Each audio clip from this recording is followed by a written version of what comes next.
my name is Danny. And I'm Zach. And right now we're here at Cuc Phuong National Park for a 36-hour survival grit camp.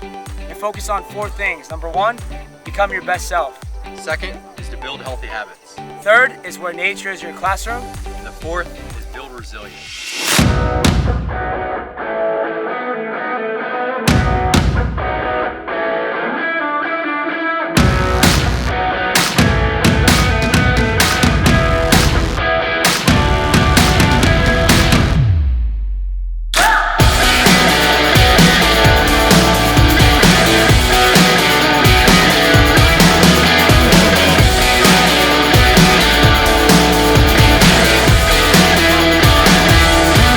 After like 1.5 days participating in this camp, it really exceeded my expectations because not only was I taught about skills, but also I had a lot of fun with other campers and the mentors.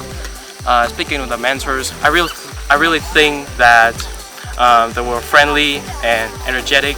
Like they always spread the enthusiasm towards other campers. They were always the one who told me to never give up and help me to pull through every adversity that I've encountered, even the toughest one. So I really think that this camp is a great environment for the ones who want to challenge themselves, want to unleash their hidden characteristics. And if I can ever find any camps like this again, I would definitely join them as well.